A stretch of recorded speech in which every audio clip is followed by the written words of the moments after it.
This is K.M. Weiland, and you are listening to the 182nd episode of the Wordplay Podcast.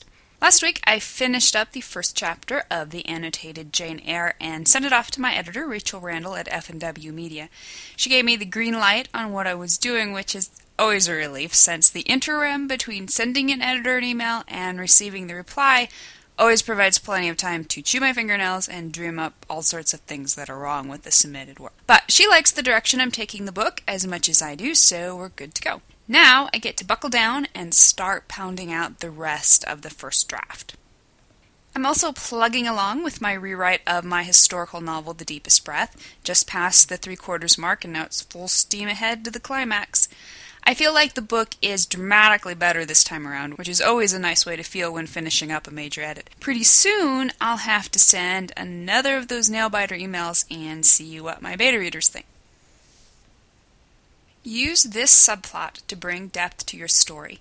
The latest post in the video series on my blog suggests the value of an emotional subplot to bring instant depth to any character. To watch it, visit my website at www.helpingwritersbecomeauthors.com.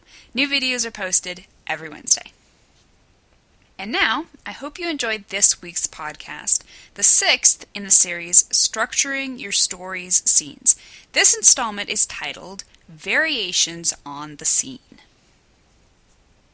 If writers have one complaint about the whole notion of story structure, it's that it makes them feel boxed in.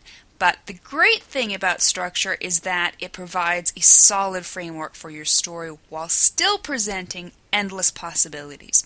This is just as true of the scene as it is of the 3-act structure that guides your story as a whole. Now that we've concluded our exploration of the first part of the scene, let's take a minute to explore some of the variations upon that standard model of goal, conflict, and disaster. You've already probably thought up some successful scenes in your own stories and in popular books and movies that don't seem to quite fit the proposed structure. How exactly does that work? Is it one of those, if you're famous, you can get away with anything instances, or are there credible exceptions? Well, undoubtedly, there are a few of the former lurking about, but in truth, scene structure can flex to fit just about any proposed situation in your story. As with just about anything in writing, the key to breaking the rule is, first, knowing the rule, and second, knowing why you're breaking it.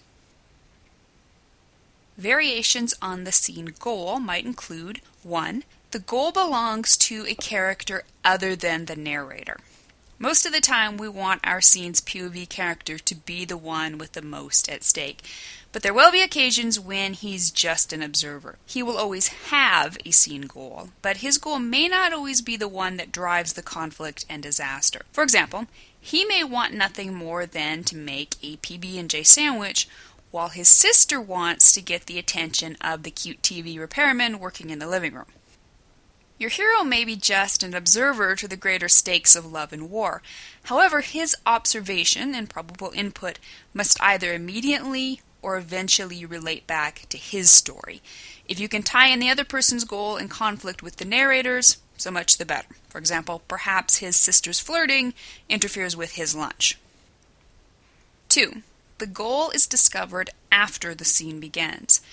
Although your character will usually have decided upon his goal at the end of the previous sequel, more on that in future posts, this won't always be the case. Sometimes he's going to enter scenes without yet knowing what he wants.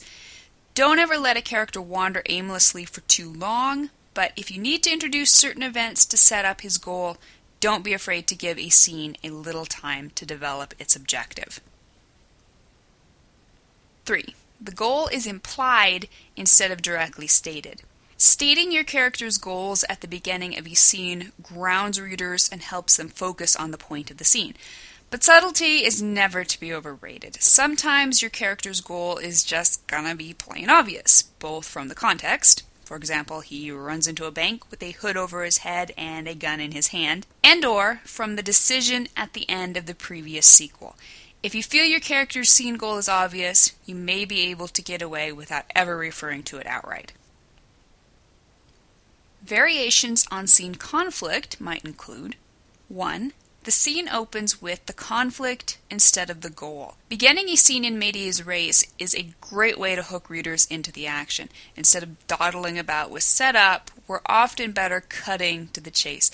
This variation can go hand in hand with that of the implied goal discussed above. However, you can also put it to use in situations in which a direct statement of the goal is still necessary. After opening in the middle of the conflict, slow down for just a sentence or two to let readers know what the character is after. You'll want to use this variation carefully since readers need to be oriented in a scene as quickly as possible. You don't want them floundering around trying to figure out what in thunderation is going on. 2.